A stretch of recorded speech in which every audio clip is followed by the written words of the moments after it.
What is up, everybody? Welcome into another edition of the Wide Eye Sports Podcast. You got your host, Bren, as is every week. And we only got one other person on the show today. It's Riley.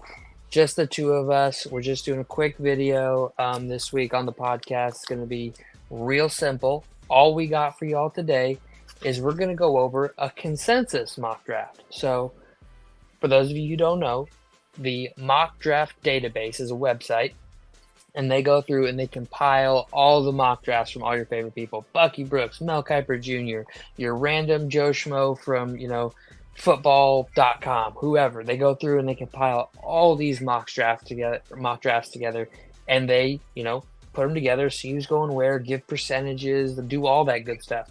So I went through and I went to their consensus overall mock draft. So every mock draft that there has been this season, they record and they go through and they look at.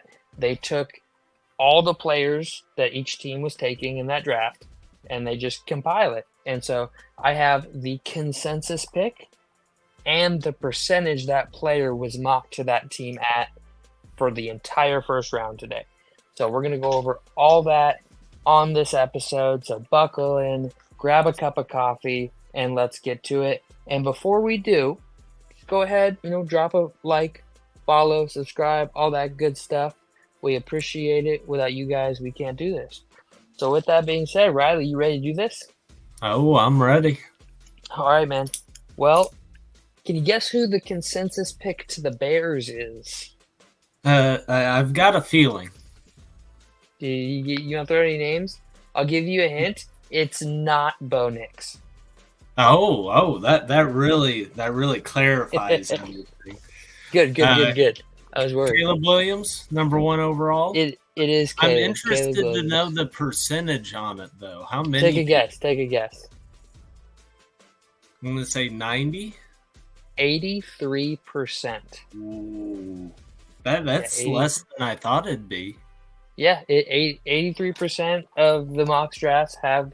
And this is every mock draft for the 2024 draft, going all the way back to, July of last year. Every single one. So you got to take that with a grain of salt. Does it give you who came in second? I'm interested who. It does on the website. I didn't record that on my notes, but it does on the website give you that information.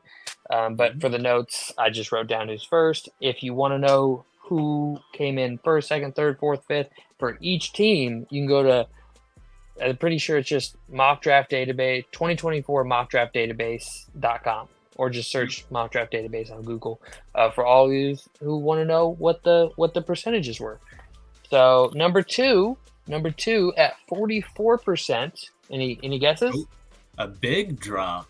Oh yeah, big drop. Caleb's the leader in the clubhouse by 1.5 miles percentage wise. Jaden Daniels. It is Jaden Daniels. Jaden Daniels at number 2 overall. They have Washington taking Jaden Daniels. And number 3 overall, the New England Patriots at 42% take Drake May. 42% of the mock drafts have the Patriots walking away on Thursday night with new quarterback in hand. And, the first 2 picks are kind of easy. Washington has a good defense. Chicago's obviously retooled. But this is where it gets interesting for me, because New England's a terrible football team. They have so many holes to fill. And their GM has been on every channel, ESPN, TNT, ABC, wherever, saying, listen, number 3 is up for grabs. If you want it, come give us an offer. We'll sell. It's just got to be a good enough offer. So, 42% chance they walk away with May, according to the mock drafts. Number 4, the only person that comes close to Caleb Williams is number 4, and that is Marvin Harrison Jr., obviously, at number 4. There's a chance they trade out there too, but we have Marvin Harrison Jr. I'm sure that didn't surprise you at all. Didn't surprise me anyway. What was the percentage on it? 76%. Really? So 3 out of every 4 mock drafts either had them taking Marvin Harrison or trading out, most likely. I would assume those are the 2. That's where the other 25% or 24% went. Number 5, this one kind of surprised me. I wasn't expecting this one. With the LA Chargers, who would you expect them to be taking? With who is on the board? So, either continue. Either the tackle Joe Alt or maybe even Malik Neighbors. It is Malik Neighbors. But only at 26%. So after those, top 4 picks, the percentages get much lower. Yeah. So, there's only one other person on this entire list, 2 other people above 50%, and only one other person above 30%. So it gets substantially lower after this with Neighbors. Number 6 really shocked me. It is a position of need for the Giants, so don't get me wrong there. The Giants definitely need this position, but I was like, whoa, that's the number one. It's 21% for the New York Giants to take Rome Odunze out of the University of Washington. And it's a need, don't get me wrong. The Giants need a good wide receiver, and if you're going to keep Daniel Jones and give him weapons, it's a great weapon. But would you have expected that to be the consensus guy for them to take at 6? Not if Brock Bowers is still on the board. Yeah, and he's still on the board. Joe Alt and Brock Bowers are still technically on the board. Oh. And the Giants, I think Giants need line, quarterback, wide receiver. Yeah. So, but speaking of Joe Alt, the Tennessee Titans take Joe Alt, and that is a 54% likelihood according to this. So about half the time they take Joe Alt, which doesn't surprise me at all. I would expect them, if that's how the draft goes, and Joe Alt's sitting there, that they're like, okay. What surprises me more than anything is that 50% of drafts had him falling to number 7. Yeah, who's going to take it? The Chargers, maybe. The Chargers are a lot more likely to. Maybe even the Giants. Yeah, maybe. We'll see. Atlanta. This is. 51% of the mock drafts have Atlanta taking Dallas Turner out of Alabama, the defensive end. Probably the best defensive end other than maybe Jared Verse in this draft. And conveniently enough, your Chicago Bears at the 9th overall pick are mocked Jared Verse in the consensus mock draft. And this one, nobody knows what the Bears are doing, because the leader in the clubhouse for the Bears at 9, 13%. Oh, yeah. That sounds about right. 13% is the leader. If the draft shakes out how the consensus has said it was, I would be surprised if the Bears don't trade down. Yeah, I could see that absolutely. To it, especially if this is how it shakes out and JJ McCarthy is on the board, I could see Denver putting in a heavy offer to Chicago to jump us. I was going to wait to ask you about this until afterwards, but there had been talks about what the punishment would be for the tampering investigation. Yeah. And there were talks about pick swaps between the Vikings and Atlanta. And when I was thinking about that, I was like, man, that could really screw over the Bears, because now people are having to jump Minnesota to take a quarterback.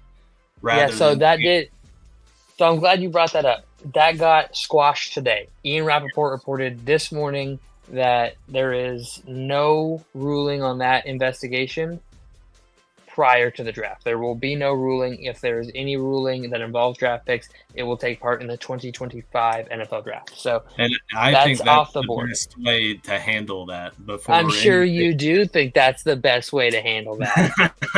I think Minnesota should get the number 8 pick and Atlanta should get the number 12. That's what I think that should happen. But anyways, moving on to number 10, the New York Jets.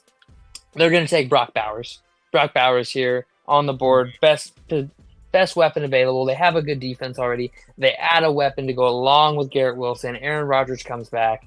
Zach Wilson now in Denver. Don't got to worry about him anymore. No more sleeping with moms on the team. So Bowers to the Jets.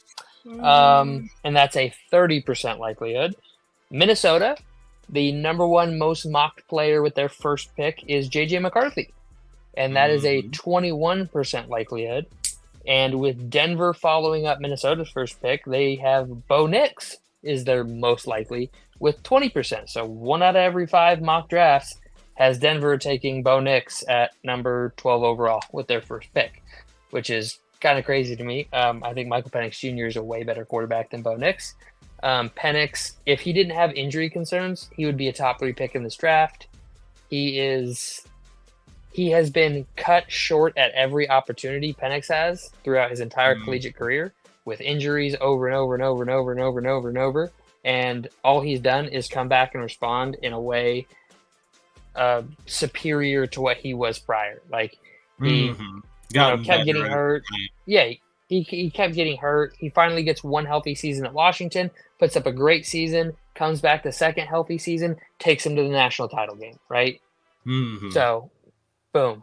And then Bo Nix, on the other hand, has been starting for 5 years, and it took him going to a conference in the Pac-12 that was weaker defensively than the SEC. Now, obviously more firepower offensively, but they were weaker defensively, and Oregon had to way dial down the offense for him to be able to take off. So he had like twice as many passes behind the line of scrimmage as any other quarterback in this draft. And granted, that's the offense, and I'll put it this way. J.J. McCarthy and Bo Nix had similar amounts of downfield passing. And J.J. McCarthy was more efficient and better on the downfield passes than Bo Nix. With, I think J.J. McCarthy had half the total pass attempts. So the difference is at Oregon, Bo Nix would dump it off in the backfield to a screen pass, and that was their run game, versus J.J. McCarthy would just hand the ball off, and that was their run game. Right? So Bo Nix got credit for all the screens and blocking, but those were essentially just run plays. They just didn't run the ball. Yeah. So, you get what you're saying. But, anyways, moving on to Las Vegas at 13, we have Terrion Arnold at 16% cornerback. Great corner. Who does that mean they'd be going in with quarterback? Who would be their quarterback? Gardner Minshew. Duh. Oh, okay. Don't be hating on the Mississippi mullet, the Mississippi mustache. They're tanking for next year. No, bro. He's going to lead him to a division title in the AFC West. What are you talking about? All right. Next up, we have New Orleans at number 4, taking the offensive tackle Shanu at 20% likelihood. Fills a need for them there. They get younger on the offensive line. They have some cap issues. They shore up a tackle position that's obviously in today's NFL very important. Indianapolis here, taking Quinyon Mitchell, the second cornerback, off the board at a 20% likelihood. Personally, I think Quinyon Mitchell is going to be the better corner in the NFL, but that remains to be seen. Crazy stuff happens. Terrion Arnold's also a very talented player. Terrion Arnold just doesn't have the raw snap numbers that Quinyon has. Now, Terrion Arnold did play in the SEC, so there's that, and he played well in the SEC. Next up, the Seattle Seahawks take Troy Fautanu, and I mean that's pretty self-explanatory. Offensive line help, getting them going on the offensive line, new defensive head coach, and just getting things running overall. And I think that Kenneth Walker can be a true RB1. They have the tackle situation settled there in Seattle, so you throw him on the interior offensive line, give that run first mentality, and off to the races Seattle goes. Jacksonville is up next, and we did not mock Jacksonville this one time. Like nobody in any of our 6 or 7 mock drafts had Jacksonville going this way. Jacksonville with a 13% likelihood, so obviously very, very diverse likelihood here for Jacksonville. And high possibility of a trade back for Jacksonville. Yes. But the 13% of the mock drafts, highest percentage of anybody, had Jacksonville taking Brian Thomas Jr., wide receiver out of LSU. And I don't hate that. at all. No. Okay. I like it. He's a very talented receiver. I think that LSU had the most talent at receiver of any, or most talented duo of any team in the nation last year. And I know somewhere Spoon is, having a convulsion because I didn't say Texas had the most powerful duo, or best duo at wide receiver, but I think LSU did. Malik Neighbors is a certified stud, and Brian Thomas Jr. could be a Mike Williams-esque player in the long run. So, at me, as is Jay Skoll. The Cincinnati Bengals. They had a 21% mock rate of J.C. Latham, offensive tackle out of Alabama. Protect Joe Burrow. Seems pretty simple. Yeah. They already have receiver taken care of. Even if T. Higgins isn't there, they have receiver in Jamar Chase. They can get more talent. The running game is going to look a little bit different for them out there this year with no Joe Mixon. But, protect Joe Burrow, and I think you'll be okay. It'll be interesting.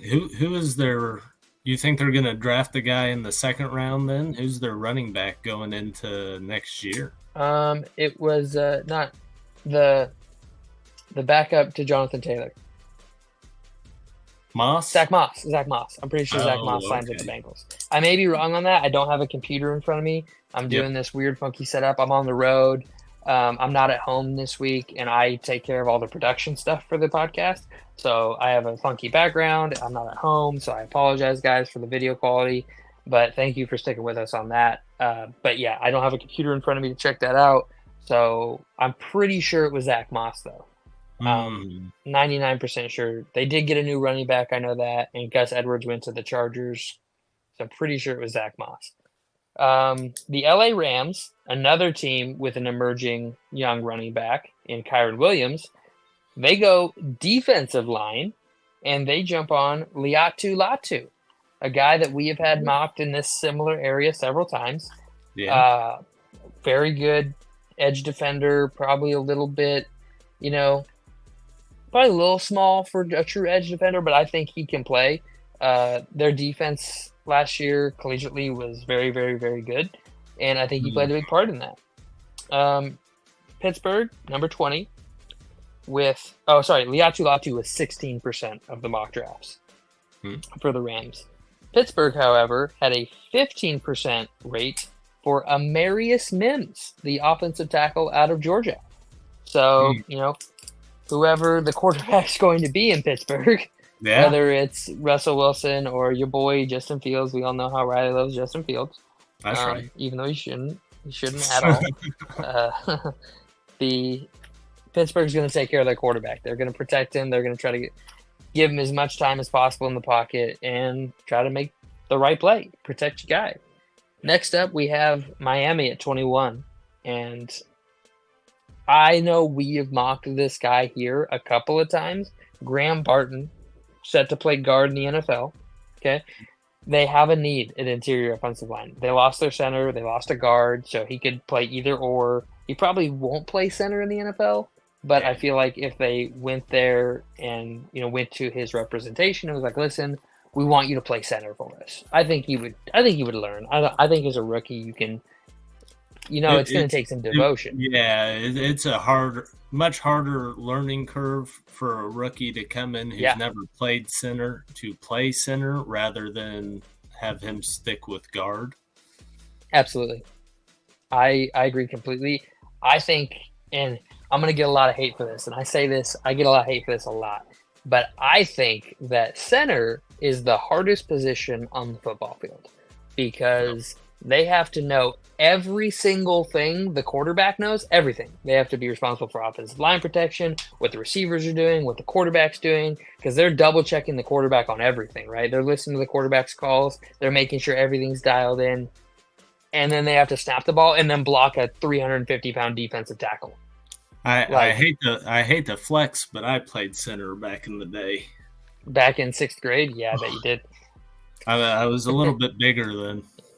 A little bigger then? A little more weight room action going on back in the day? Just a little bit. Just a little bit. All right. Well, number 22 overall, the Philadelphia Eagles with 17% go cornerback Nate Wiggins out of Clemson. They They need some help in their secondary, and this is a great way to get started with that. Take a good, young, strong corner, a guy who's in some mock drafts is the number one corner off the board. Now, I don't think he's the number one corner in this draft, but some people do, and it's not crazy to be able to get him in the first round, late first round, and I think they'd be very happy if that happened. So next up is the 23rd overall pick, and this one's kind of funky for me because I really hope the Vikings don't have this pick because that would mean we traded up for our quarterback of the future. I really hope that's what we're doing and we're not selecting here. But if we are selecting here, the player they have us selecting is a dream case scenario for me. If we could come out of this draft with J.J. McCarthy as our quarterback at 11 and this player at 23, I would be ecstatic. And 14% chance here, or 14% selection rate. I say chance every time. Selection rate for Johnny Newton, Jerzon Newton, the defensive interior lineman out of Illinois. And I would be so happy. Midwest boy playing in Minnesota. I think this kid is an absolute bona fide, certified stud. He is the best. Is he a true nose tackle or is he? No. He's a 3-tech. Okay. He's a 3 technique. He is not a nose tackle. He is the most Aaron Donald-like game film guy that I've seen in a while. Obviously, last year there was the guy, I forget his name. He was drafted, I can't remember where he was drafted, but he went to Pitt, had almost all the exact same measurables as Aaron Donald, but he just didn't have the game film that matched like Aaron Donald. He just measurably matched Aaron Donald, like physical traits. But when I watch this film, it looks like Aaron Donald on film, and I'm all about it. I am all about it. If we can get him, I would be ecstatic, dude. But like I said, I would much rather trade up, get a Jaden Daniels, get a Drake May, get a top 3 quarterback. Or if JJ is there at 11, I'll take that 10 times out of 10. And because you do like JJ. Yeah. I'll go over some personal stuff at the very end of the video, so make sure to stay tuned for that. We're approaching the end of the first round, and then I got a couple of tidbits for me as a Vikings fan. If you listen to the show, I want to clarify some stuff as a Vikings fan. So we'll get there. But Dallas, Spoon's own, Dalton's own Dallas Cowboys, right? Yeah. They are slated to do what Spoon says and take an offensive tackle. Spoon has said since day one they're taking an offensive lineman. That's what's happening, no doubt about it. And they're slated to take Oklahoma Sooner Tyler Guyton, which I don't know if Spoon would love being a Texas fan, but he would probably love having him on the team, but probably not love that he went to OU. That's a 15% selection rate for Tyler Guyton to go to the Cowboys. Next up is the Green Bay Packers, our mortal enemy. This is not the place. And skip theirs if you want. Just skip it. Okay, I'm not too interested. So, I mean, and I guess to make it even worse, Brenner said he's on the road. He is in a Packers fan's house right now. I am traveling. I'm visiting some friends right now, and one of them is enemy lines. Massive Packer fan. And while I love him, I can't stand his taste in teams. I really can't. I really hate him for that. But if you watch the show, you'll remember I went to Lambeau Field last season and wore the Kirk O'Chains outfit on the show before that, and he is who I went with. So, but the Green Bay Packers select Cooper DeJean, cornerback out of Iowa. That's an 18% selection rate. Jair Alexander's washed, and I think they could use a new cornerback. So, at me. Talk about it in the comments about how you think I'm wrong, that he's washed, he's not as good as everybody thinks he is. He gets help, he gets double teams, he gets all these, schematic things that help him out to be a top tier corner. He's overrated. I'm a little biased about it, but I mean that. Go watch the film. He's overrated. Tampa Bay goes Dominion Robinson, edge defender. That's an 18% selection rate, which I thought was kind of high for Tampa Bay, considering they have every need under the sun except for maybe wide receiver and quarterback. Everything else on their team at that spot in the draft can be adjusted and probably get a starter there for them. They have a ton of gritty, good football players on their team, but they don't have any true stars. You know, they kind of remind me in NBA terms of like a 2016 Atlanta Hawks, right? Like they have this great team with all this good chemistry, but like Mike Evans is their superstar player. And don't get me wrong, Mike Evans, first ballot Hall of Fame guy, in my opinion. But he's getting up there. He's not what he used to be age-wise. 33 now? Probably 33, 34. He got drafted in 2014, so if he was, 23 then, he's 33 now, so he's getting up there. He is not going to be able to keep playing forever. But next up, we have Arizona with their second pick, and they're going Kool-Aid McKinstry out of Alabama. Kool-Aid going to Arizona, staying down south, just going to the west side. Headed over just across Texas, just head on over there to Arizona. I bet that would just be terrible to get to party in Arizona all the time. And that would suck. That's an 11% selection rate right there. And before we cover these last few picks, I just want to once again say thank you if you're watching the video. We really appreciate you. Just throw down a like, throw down a comment, throw down a subscription if you really love us. We really appreciate it. And with the number 28 pick, the Buffalo Bills, Riley.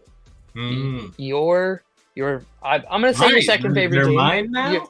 I think they're your second favorite team. If you had to drop the Bears, you would be a Bills fan. Well, hold on. Let's put them at 3 just because 1 is the Bears, 2 is blank, 3 is the Bill. Let's put some space. Okay, that's fair. That's fair. I agree with that. That's fair. So, your Buffalo Bills take Adonai Mitchell with a 20% selection rate, which is remarkably high for this. I mean, we haven't had a 20% or higher since J.C. Latham at 18 to Cincinnati. So, but Adonai Mitchell, at this point, it's pretty well. I would be shocked if the Bills took anything other than a wide receiver at that pick. Yeah, I agree completely. They, losing Diggs. They did pick up an extra pick, though. So, Adonai Mitchell out of Texas, the number 1 receiver in Texas for all you Xavier Worthy. He's super fast. Like, cool. Awesome. Love that he's fast. What can he do other than – he can't win routes, okay? He's going to win the route all over the field. Like, I agree. Xavier Worthy, really fast, and that can be a really useful tool. Look what Kansas City does.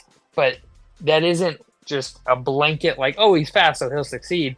John Ross, Henry Ruggs, there's plenty of guys that were super fast that were first-round talents that didn't succeed. Yes. So you got to put the work in. Detroit at number 29, we have almost exclusively drafted a linebacker there in our mock drafts. I think we did 1 out of the 7 wasn't a linebacker. The consensus at a whopping 8, I said it, 8%. So a lot of speculation, a lot of diversity here. They go Darius Robinson, edge defender out of Missouri. It's a very Dan Campbell pick there too, I think. Yeah. Edge defender. I don't disagree with it. Talented kid, could play opposite of Aiden Hutchinson. God, why was I forgetting his name? I was forgetting his name. Brain fart. That's a whopping 8%, and we're going to keep on the track of 8% here with Baltimore taking Jordan Morgan, offensive tackle out of Arizona. So those 2 picks are 8% selection rate, a lot of variation, also good spots for teams to trade back into the first round to grab Michael Penix here because there's no Michael Penix selection yet, right? So say Denver doesn't go Bo Nix at 12 and they just go Terrion Arnold at 12 instead, and just they picked up Patrick Surtain's 5th-year option today, so let's get another stud. Yeah, let's get another stud cornerback in the draft and have our cornerbacks be set for the next 3 or 4 years and go that route with it. But here they have, there's lots of room here for that. And then with the lowest percent selection rate in the entire draft, the San Francisco 49ers select interior offensive line out of BYU, Kingsley Sumatia. And I'm going to murder that, and that's probably not how you say that, and I apologize. I do not know how to properly pronounce it. But that's a 7% selection rate. This is a guy who could play guard or tackle, probably going to play guard in the NFL, but 7%, so lots of diversity there. Lowest of anybody in the draft. And then 32, the Kansas City Chiefs, world champions, select Xavier Worthy, Texas wide receiver, speedster. It's kind of written in stone. The speed thing, I teased it a little bit a minute ago, and I said, look what Kansas City does. And so he needs to go to a team like a Kansas City, a Miami, a team of that nature that builds their offense around speed. Like, that's what they do. They get speed, and they use speed to win. So I don't think he's a gadget guy of like a Deshaun Jackson where he just takes the top off for the rest of the offense to work. He's not that guy. He needs to be used more than that. So, but that is the entire first round, everybody. That is the consensus mock draft via mock draft database. Do you have any crazy comments, questions, concerns about any of that, Riley? I mean, not really. I mean, I think most of it was pretty here's a team need and here's the top player on the board. A lot of it were safe picks that make a lot of sense. But come Thursday night, who knows, man? Who knows? Their jobs are on the line. They start making wild trades. Exactly. So, and just so everybody knows, we will be live streaming at least a portion of the first round of the 2024 NFL Draft this Thursday night, 8 p.m. Eastern, 5 p.m. Pacific. We will be live on our Instagram. That is at Wide Eye Sports on Instagram. The little gold logo that's up in the corner way over there. Yeah, look for that logo and come over, check us out. We'll be giving reactions. We'll be talking speculation. We'll be, talking about how picks fit in on their new teams. And that top 5 is going to be crazy. Who knows what's going to happen? We could get 4 quarterbacks in the top 5. We could get 2 quarterbacks in the top 5. We could get 1 quarterback, technically. Technically speaking. If there is, I've been working on this for a while. Yeah. Now, putting the pieces together. If quarterbacks go picks 1 through 4, don't be shocked if the Bears trade up to 5 and take Marvin Harrison. Ooh. I don't think they're opposed to trading back up, but I think the scenario has to play out perfectly where Arizona trades down to a team who's going to take a quarterback. That would be wild. So I'm gonna say this. I said a little bit ago that I was gonna clear a few things up as a Vikings fan. Okay.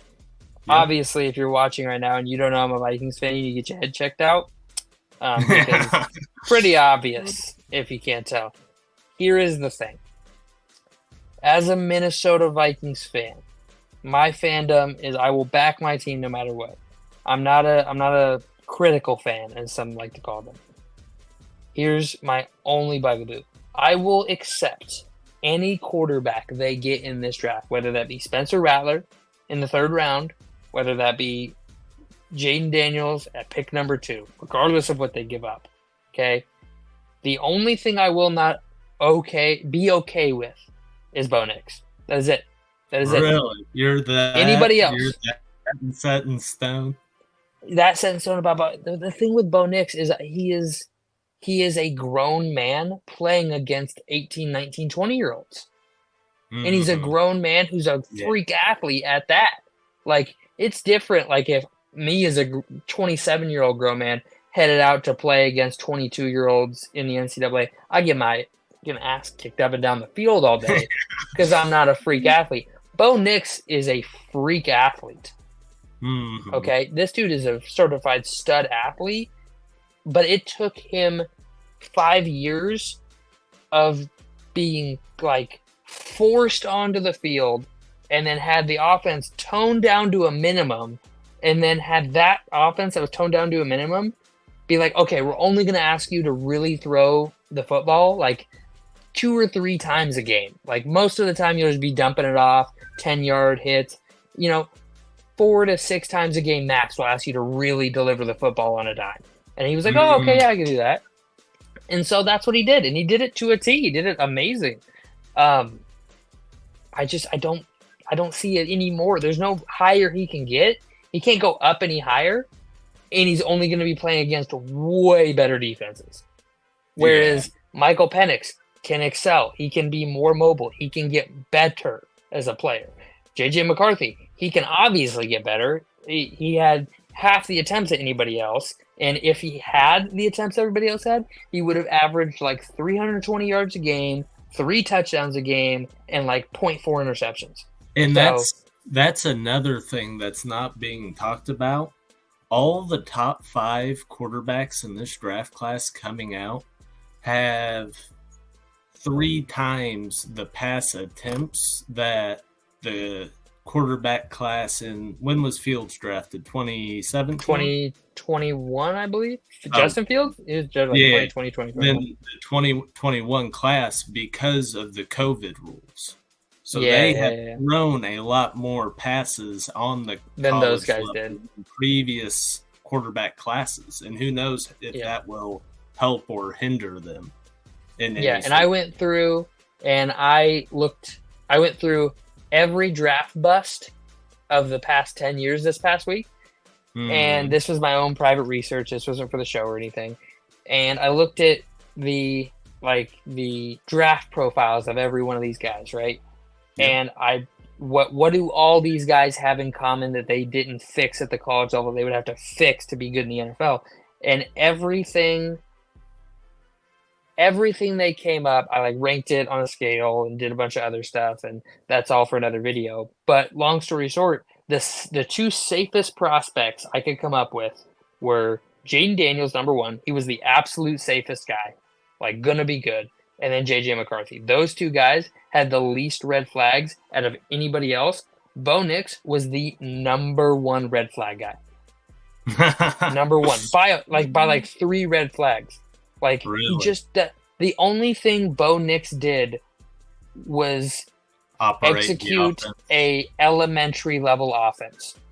And like if he had operated a Michael Penix level offense to that level, like Michael Penix did, I would be much higher on him with those stats, right?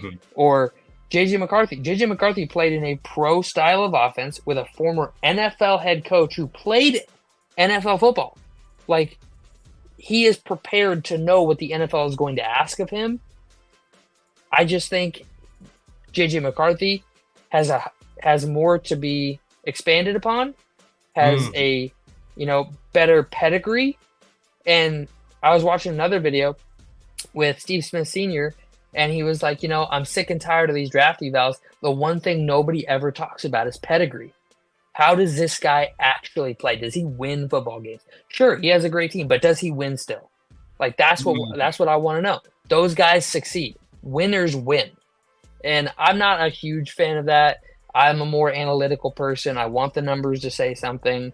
But there are guys like that. And Bo Nix is a winner. Like, he won, except for when it mattered most. He had a better team than Washington had. He had better defense. He had a better offensive skill weapon tree. And no, I don't think the coaching was as good in Oregon. But everything they did on paper was better, except they didn't win the game. So, but obviously, Drake May is a huge project. He could be Daniel Jones, he could be Josh Rosen, or he could be Josh Allen, he could be Justin Herbert, right? Like, we have no clue what he's going to be until he gets with the coaching staff he's going to be with. Stay away from North Carolina, man. You'll only regret it. But Mitchell Trubisky couldn't throw. Dude, I was looking at the Pro Football Focus has the breakdown of their middle, area, right, field, left. Yeah, the area of the field throwing. And Mitchell Trubisky in college was a 79 passer rating on the deep left, 100 passer rating on the middle left, and then an 80 passer rating on the short left, and then everything else was over 100. It's the weirdest thing. Mitchell Trubisky is the weirdest quarterback ever. He just couldn't throw left. He just couldn't do it. He's like, if you look up he just couldn't throw to the left half of the field. Unless he's on the left half of the field, turned his body straight and threw straight, he could not turn his body and deliver the ball to the left side of the field across his chest. And I don't know why. Don't know why nobody ever fixed it. Don't know what it was. Couldn't do it, and that's why I didn't succeed as a quarterback. But Once again, live streaming the NFL draft this Thursday night on the Instagram. That's at Wide Eye Sports. Look for the gold logo. Make sure to like, comment, subscribe to the YouTube channel, subscribe to the Spotify. We love to hear back from you guys. Spread us around to your friends. Tell your friends, look at these fucking goofballs on the internet that don't know what they're talking about. Make fun of us. Put us on your social media. Put us out there. Just put us out there. I don't care how you put me out there. Just put me out there. Just put me in. Let Booby spin, coach. Let Booby spin. But with that, Riley, unless you got anything else, I think that's all we got for him today. Yeah, no. We'll see him on draft night. All right, next time you see us, Caleb Williams will be a Chicago Bear. How does that make you feel, Riley? I am excited to see what comes next. This is something Chicago has never experienced before, and I am already thinking 5 years from now how contract negotiations are going to go. Oh God. Oh wow! Well, we'll talk about that next week on the podcast. All right, we'll talk about that when he's officially signed. Let's wait until he's on the team first. When the card has been handed in, we can start talking about that deal. Yes. Yeah. All right. Everybody, thank you for joining us on this episode of the Wide Eye Sports Podcast. Once again, like, comment, subscribe, and we will see you all Thursday night.